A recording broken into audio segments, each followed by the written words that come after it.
दीदी, हम ओलंपिक का मेडल लाए थे, मोदी जी ने हमें घर बुलाया, हमें चाय पिलाई। हुड्डा जी ने कहा ये कुरुक्षेत्र है, धर्म क्षेत्र है, यहां से दुनिया में सब धर्मों के बीच हमारे धर्म का संदेश यहीं से उभरा, यहीं से उठा। यहीं पे 5 पांडवों ने कौरवों की सैकड़ों की सेना को शिकस्त दिया। मैं यहां आसपास साधना करने आती थी, 11 दिन की साधना होती थी, यहीं से कुछ 45 मिनट दूर होगा, आधा घंटा दूर होगा, और गुरुजी का प्रवचन सुनना था। हर शाम को मौन साधना थी, तो 11 दिन हम मौन रहते थे। कई बार मैं आई और गुरुजी प्रवचन में हमेशा ये कहते थे कि ये जो धरती है, ये पवित्र धरती है, इस धरती ने हमें दिखाया है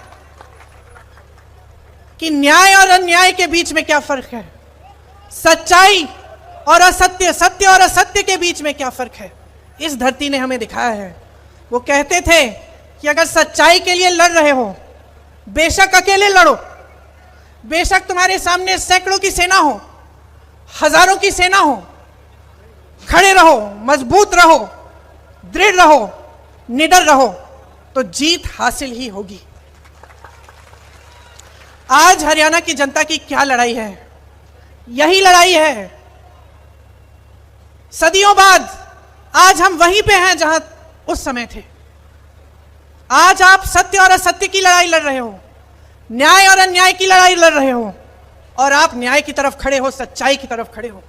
आपकी सच्चाई क्या है, आपका सत्य क्या है? मेरी बहनें बैठी हैं, क्या सत्य है आपका? आज महंगाई से जूझ रही हैं आप।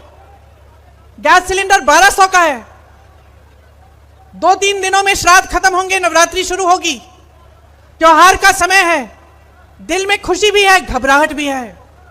मेहमान आएंगे, लिपाई पुताई करानी है, घर को सजाना है, मेहमानों के लिए खाना पकाना है, त्योहार मनाना है। पैसे कहां से आएंगे? खरीदोगी कैसे? दुकान जाओगी, आधी चीजें खरीदोगी, आधी खाली हाथ आप वापस आ जाओगी। घबराहट है। जब कोई बीमार पड़ता है, बच्चा बीमार पड़ता है, बच्चे की फीस भरनी पड़ती है, घबराती हो। मेरे किसान भाई बैठे हैं, खेती में मेहनत करते हैं, दिन रात खून पसीना देते हैं इस देश के लिए। इस देश के अन्नदाता हैं आप। अपने बेटों को आप सरहद पे भेजते हैं हमारी सुरक्षा करने के लिए, देश की सुरक्षा के लिए। आज आपकी सच्चाई क्या है? यह सरकार सिर्फ काले कानून लाती है। यहीं पिपली में लाठी किस पे चलाई इन्होंने? देशद्रोही किसको कहा? आतंकवादी किसको कहा? हमारे देश के किसानों को, आपको। भूलिए मत कि आपकी सच्चाई आज जो है, इसमें बहुत बड़ा श्रेय इस 10 साल की भाजपा की सरकार में ने लिया है। इनका श्रेय है इसमें। यह सच्चाई कि आप किसानी से, खेती से आज कमा नहीं पा रहे हैं, आपको एमएसपी नहीं मिलता है। बड़े बड़े मंचों पे ऐलान करते हैं एमएसपी दे रहे हैं, और ऐसी फसलों पे देते हैं जो आप उगा ही नहीं रहे हैं। तो आपके आगे आपका भविष्य क्या है? नौजवानों का हरियाणा में आज भविष्य क्या है? बेरोजगारी ही दिख रही है, अंधकार ही दिख रहा है। जहां रोजगार पैदा करना था, वहां अग्निवीर की स्कीम ले आए। आप जाइए सरहद पे, शहीद भी हो जाइए, आपके परिवार को पेंशन नहीं मिलेगा। और 4 सालों की आप सेना में आप भर्ती करेंगे, उसके बाद आप घर आएंगे, फिर से बेरोजगार हो जाएंगे। ये मिल रहा है आपको अपनी शहादत के लिए, अपनी मेहनत के लिए, अपने देश के प्रति, अपनी देशभक्ति के लिए। मोदी जी की पूरी सरकार और इस प्रदेश की सरकार सिर्फ बड़े बड़े उद्योगपतियों के लिए चल रही है। अडानी जी, अंबानी जी के लिए सब कुछ हासिल कर सकते हैं, सब कुछ उनके लिए है। उनके कर्ज माफ होते हैं, उनके उद्योग बढ़ाए जाते हैं। आप मेहनत करते हैं, दिन रात पसीना खून बहाते हैं, लेकिन आपकी कोई सुनवाई तक नहीं है। ये पहलवानों का प्रदेश है, किसानों का प्रदेश है, खिलाड़ियों का प्रदेश है, जवानों का प्रदेश है। आपने पाला पोसा है जवानों को, खिलाड़ियों को। आज देखिए हमारे ओलंपिक की खिलाड़ियों के साथ क्या बर्ताव होता है। मैं गई थी उस आंदोलन में। आंदोलन क्या, बेचारी लड़कियां सड़क पे बैठी थी कि हमारे साथ न्याय होना चाहिए।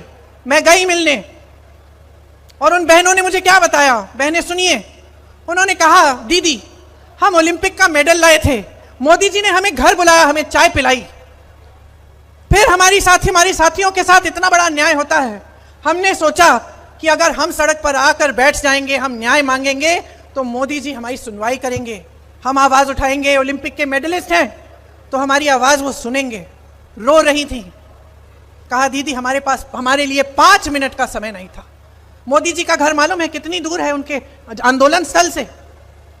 उनके आंदोलन स्थल से मात्र 10 मिनट दूर है। गाड़ी में बैठते 10 मिनट में पहुंच जाते। अरे उनको घर बुला लेते, जैसे जब मेडल लाए थे तब बुलाया था।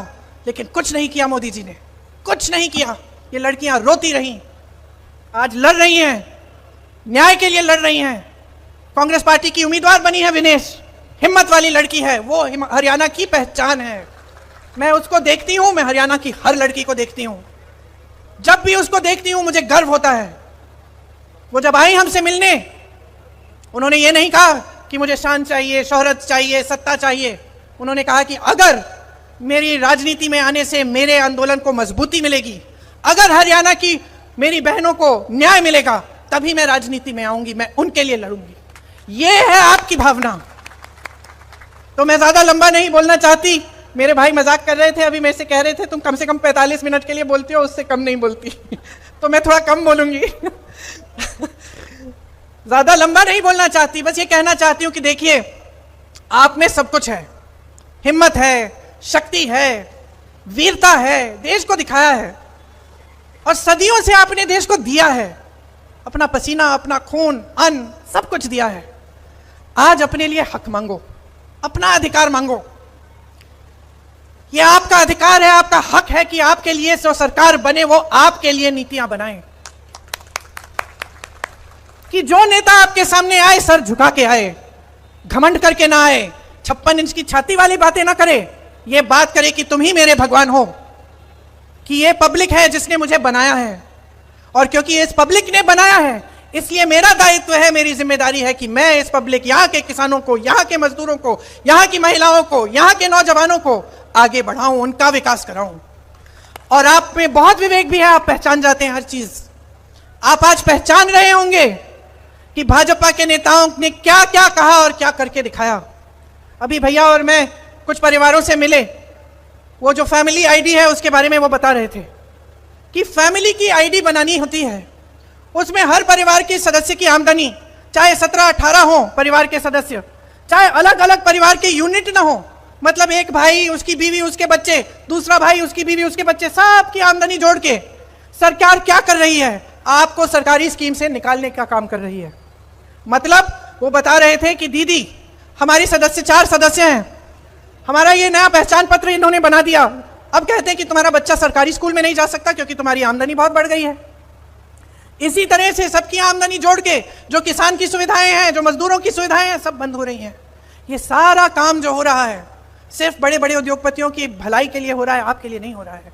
आप आंखें खोलो, पहचानो कि सच कौन बोल रहा है, झूठ कौन बोल रहा है। कौन 8000 किलोमीटर इस देश में चलता है इस देश को एक रखने के लिए, और कौन 8000 किलोमीटर दूर दुनिया के हर देश में भ्रमण करता है, लेकिन